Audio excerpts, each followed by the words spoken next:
All right, so we'll finish up pharmacology part 2. All right, so last time we got to right about here, drug names. So we'll finish up the rest of it today. How many letters in a DEA number? 10. 2 letters. How many numbers in a DEA number? 7. All right, not bad. Not bad, not bad. We'll work on this. It's been about 8, 9, 10, 11. This is the 12th week with me. All right, what's the difference between trade name and generic name of a drug? Which one's capitalized? Capitalized. Brand name. Okay, which one's a proper noun? Generic. Oh, wrong. Brand names are proper nouns, hence they need to be capitalized. So, which names are lowercase then? Generic name. All right. Who comes up with the generic name? The chemist. It's official. So, Is it the manufacturer? you send counsel. So, review your notes from last week. Hence, the first thing we start off with is a review question from last week.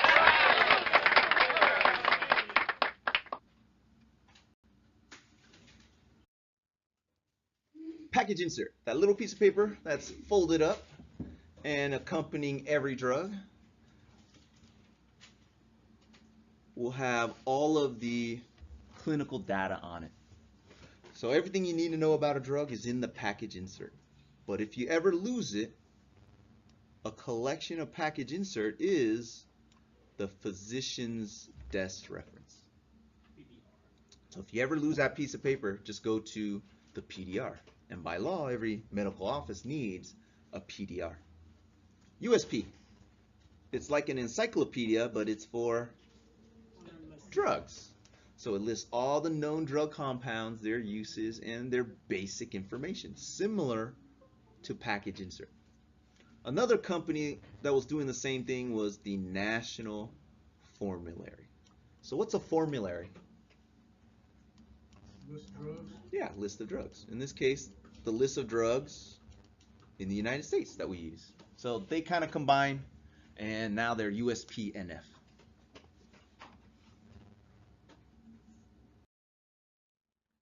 Which of the following sources of drug information is most like the package insert? Yeah, very good. The PDR has a chapter that is a collection of package insert.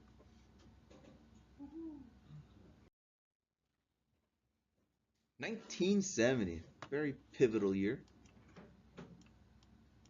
We got a few legislations that came through, most notably the Comprehensive Controlled Substance Act. So what is an opioid? What's an opioid?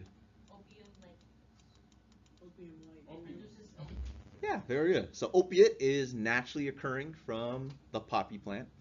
And oid, if you guys remember, means just resembles. Yeah, like. So it acts like or similar to the naturally occurring opiates, like morphine. So that means anytime you move about these 5 schedules, C1 through C5, you need some kind of paper trail for the DEA to track.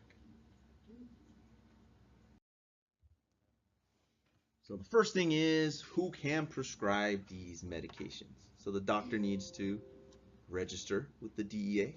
They'll have their own DEA number. How many letters in a DEA number? 2. 2 letters. And how many digits? 7. So everyone will get a unique one, and in pharmacy you'll learn how to verify. Make sure these prescription pads, these controlled substance prescription pads, are locked up. Drug security. C2s must be locked at all times. 3, 4s, 5s. In the pharmacy, you can have them out. But in most medical office, all scheduled drugs are locked up. But definitely C2s must be. C2s also require a perpetual inventory log. That means a right now count of what you have. So as soon as you get drugs in, document it. As soon as you dispense it, document it. Yes? Would Percocet be an example of a C2 drug? Yeah. Percocet, Roxicet, oxycodone, and Tylenol. Yes? This is not part of the lecture, but are you doing pharmacy tech tests, sir? Tests. The PTCB review? Yeah. Tests? Is there one scheduled? For review, you'll have to talk to Eddie. Usually people don't review for the PTCB. Usually people apply for the licensure. So for pharmacy, you don't have to take the exam for certification. You just do the affidavit of coursework for the licensure. So get with Eddie. He'll get the application and the affidavit ready for you. Disposal of drugs. So we do not trust that you threw away or dispose of narcotics. You'll always need a second witness. And at some facilities, the DEA will require you to save all your C2s. Expired or not? Expired or not, because they don't trust you to throw it away. They want to see it, and every 2 years, they'll make sure that it gets disposed of properly. So that means you have to use what they call a waste distributor. That means they have to send you a 222 form, and you send them your waste. Right? So that means you have to count all your waste, make them send you a 222 form, and then they'll pick up your waste for you. That's because the DEA does not trust you to throw away your own narcotics. And once they trust you, then yeah, you should be able to just get a second witness, and that'll be fine. That's in the hospitals and pharmacies? Any facility, the DEA has regulation over anything. So you have a bunch of licensures that you must have to deal with scheduled drugs. And then above that, they have their discretionary jurisdiction. So whatever they want, they can do. Who regulates the DEA? The DEA. They're a branch of who? FDA. I don't know. So they're one branch of government. There's only 3 branches of government. The executive, the legislative, or the judiciary. So, do they make laws? Do they interpret laws? No. Do they enforce laws? Yes. Do they execute laws? Nah, they're one of these branches, I'm not sure. So it's all jumbled up. Alright, so here's a quick list and description of each schedule. So currently C1 drugs have no acceptable use. So technically, your cannabis is still C1. The United States did not reclassify. Let's see, MDMA. In the United States, it's still classified as C1. In other countries, they're researching using it, even with LSD. They're researching it for therapeutic uses. C2, highly abusive.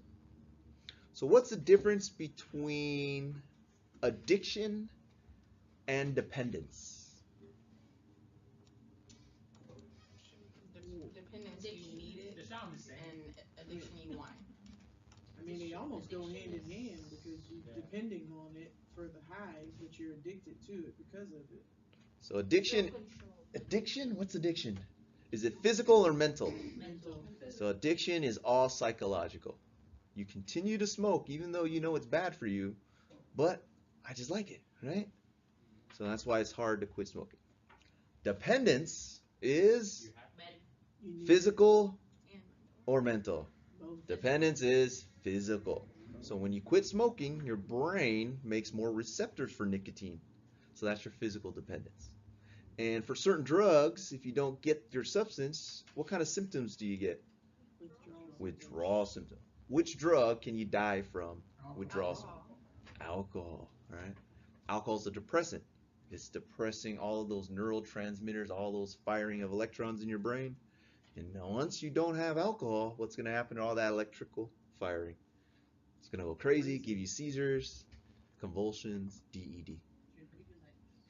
So it's good not to quit You can't, if your body is dependent on alcohol, You have to wean off, right? yeah, you're gonna have to step off alcohol because your body is physically dependent on it because it had that level of depression all this time. Now you take that inhibition away, things are gonna go crazy.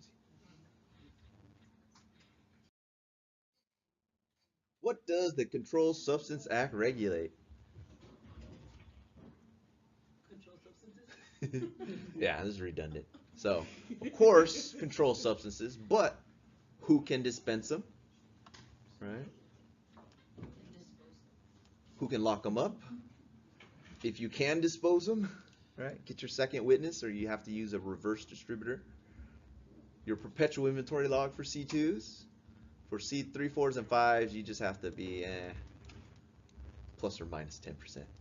So that means order 10 bottles for the pharmacy, order 1 bottle for yourself. You'll be okay. Record keeping, drug ordering. So this is for the 222 form that tracks every time a controlled substance is moved. Yeah, not too bad. So sample prescriptions. Nowadays we have about, depending on your facility, 80 to 90% computer entry. So physician computer order entry. So here is a sample DEA number. How many letters? 2 letters. How many numbers? 1, 2, 3, 4, 5. Yeah, they got 7 numbers there. Got the drug. Cigna? What does Cigna mean? It's just the transcription. Cigna is the directions. So SIG code, when we say SIG codes, that's just short for direction codes. Doctor signature, if it's electronic, then the electronic data interface will verify it.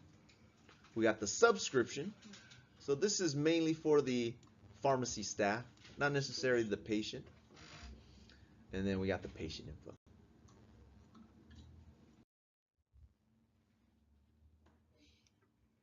What percentage of your prescriptions are now electronic? 80 to 90. Yeah, and I think in like the VA hospitals and clinics, it's all. I think it's almost 99%. All right, let's do some matching. Before meals, AC. AC, right? So just think AM, PM. So AM comes before PM. So A is before meals, PC is after meals. Instructions to the pharmacist. So it's not for the patients, for the pharmacy staff. That is the subscription. Right? So remember I wrote RX on the prescription. Patient instruction. So short for instructions or directions is Cigna. So SIG codes means direction codes or instruction codes. APL, the only thing that makes sense. DAW, dispense as written. So for doctors, sometimes they will specify a brand or a generic. What is an MDI? So every puff, every spray, you will get an exact amount. Your role is to explain to the patient how to inhale those puffs. And drops, GTT. So the old abbreviations.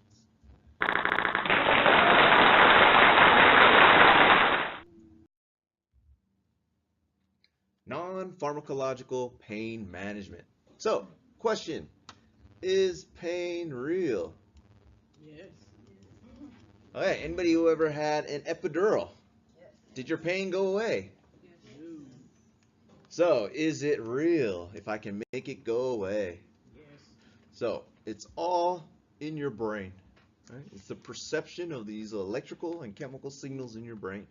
So, if we're able to block those electrical and chemical symbols, then we can block the perception of pain. In fact, Tylenol works by altering your perception of pain. So chiropractors, how do they work? Manipulation. Wonderfully. So a lot of times there is impingement on nerves or muscles because of bone alignment. So they can do adjustments or offer exercises to relieve the pressures on those nerves that might be causing the pain. Massage. So if you have a tight muscle, then it is contracted. So working on that tight muscle will allow it to relax, hopefully preventing that pain. And usually you don't notice these muscles working until they stop working. For example, whiplash. So, or when you sleep on your pillow wrong. So the muscle that is in pain is no longer working and it's relaxed. So your head is always down, right? And if you try to lift your head up, it hurts because this muscle is always working. Acupuncture. How does acupressure work? Your pressure points. So they believe in energy meridians through the body that are blocked and restricts the flow. So using pressure or needles in certain areas, we will relieve those energy flow. Anybody practice yoga? Body, mind, and soul. So a lot of American parents were upset because yoga was being taught in school and they thought it was a religious thing. Meditation.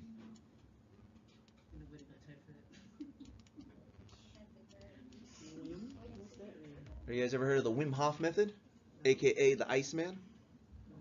So he uses a breathing technique where you inhale and you keep on inhaling.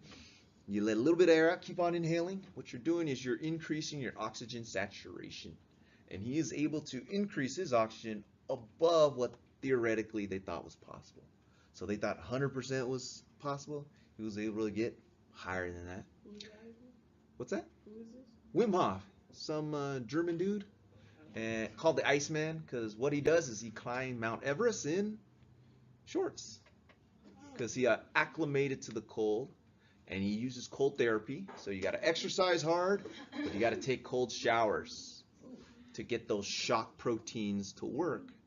And he is able to modulate his immune system, right, through these exercises and breathing techniques. Something we thought we couldn't do, right?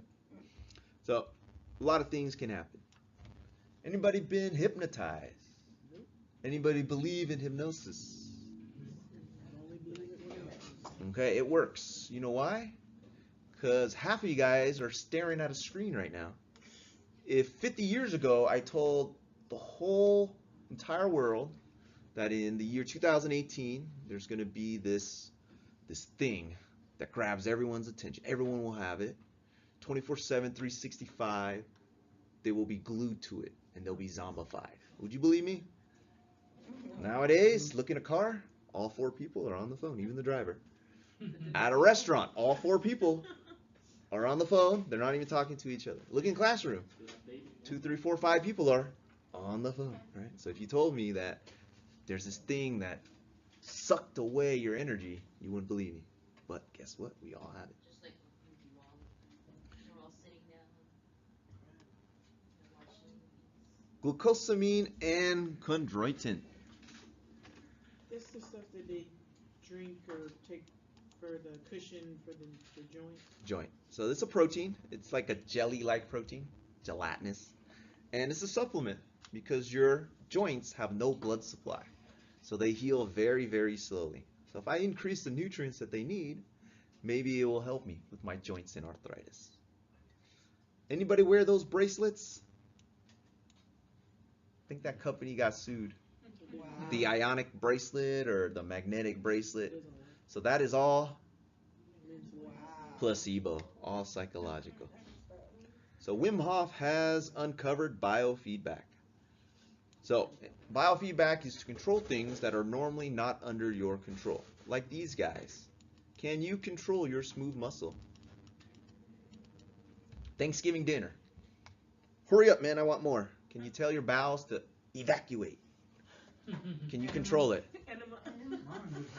No, just with your mind, right? Normally you can't, right? But when you think about things and you do certain things to your body, you can control those physiological processes. For example, if you want to lower your heart rate, exhale slowly, right? That will stimulate your body that, oh, he's calm, and that'll lower your heart rate. So if you're walking into an interview and you're kind of nervous and you kind of feel your pulse going crazy, just exhale slowly. If you have high blood pressure and your heart's beating real fast, what do? Just exhale slowly, and that'll bring your heart rate down. So, is pain real? Yes.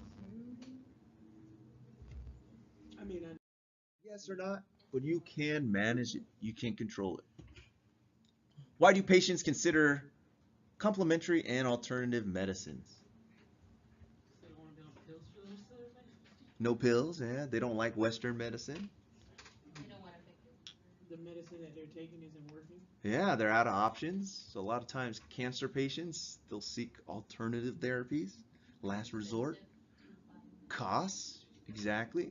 Some traditional treatment, super expensive. Religious and cultural, yeah. So some places, they need a pill. If they get one little scratch, they got to get washed. Others, I'm tough. I'm strong. I'm okay. I don't need to see the doctor. All right, less expensive, very good. Side effects, more accessible.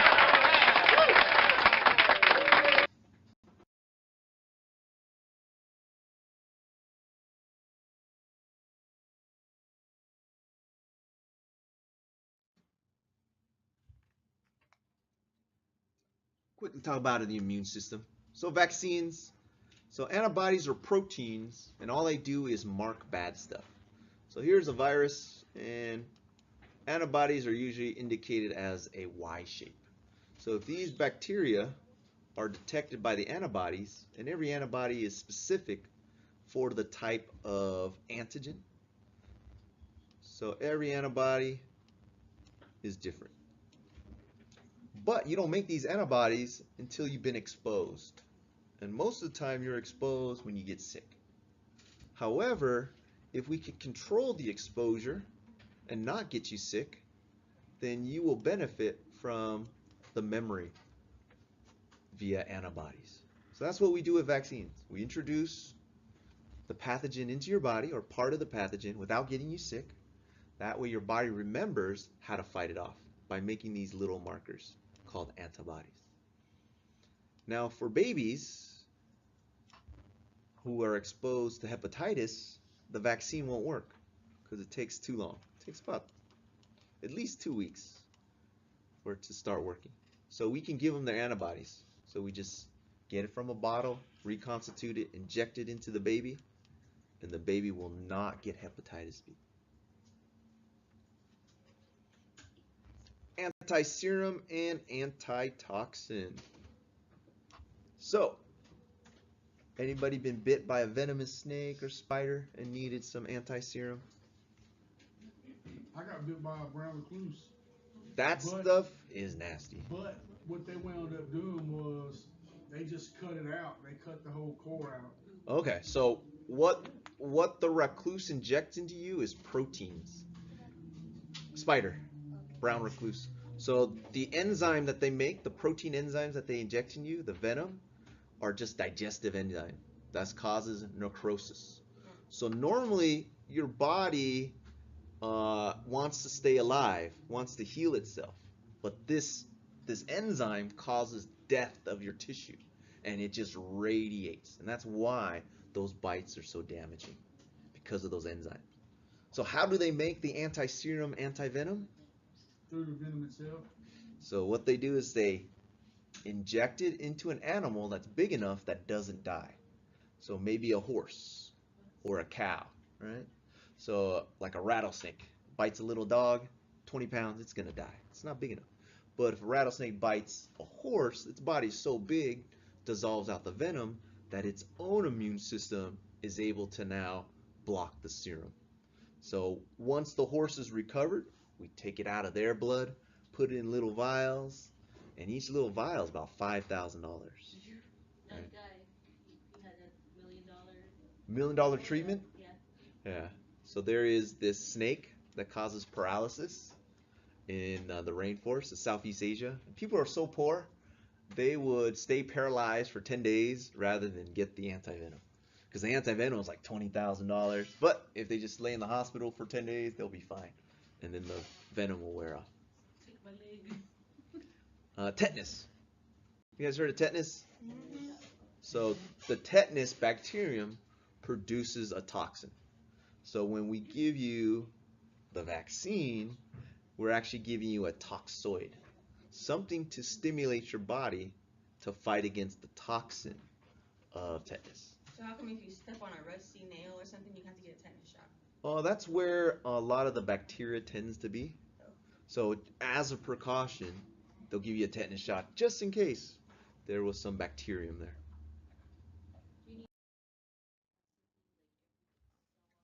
A booster 10 years. every 10 years just to remind your body what to watch out for.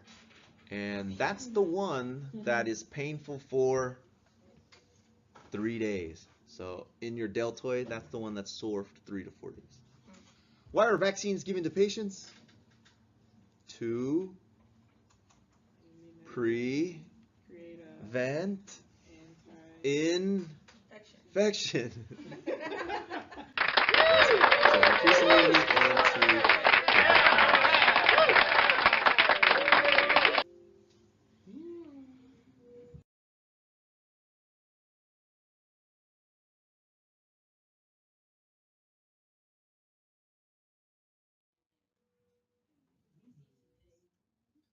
the DC.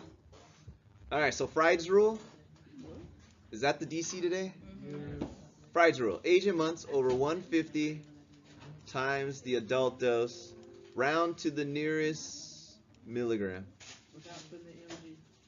So whatever their months is, divide by 150 times the adult dose. And if you, the adult dose is given to you in the question. So what is 1 GM? 1 GM is how much? 1,000 milligrams. Yeah, that's the adult dose. So make sure you convert into the wanted units first. Did you round to the nearest 1 milligram?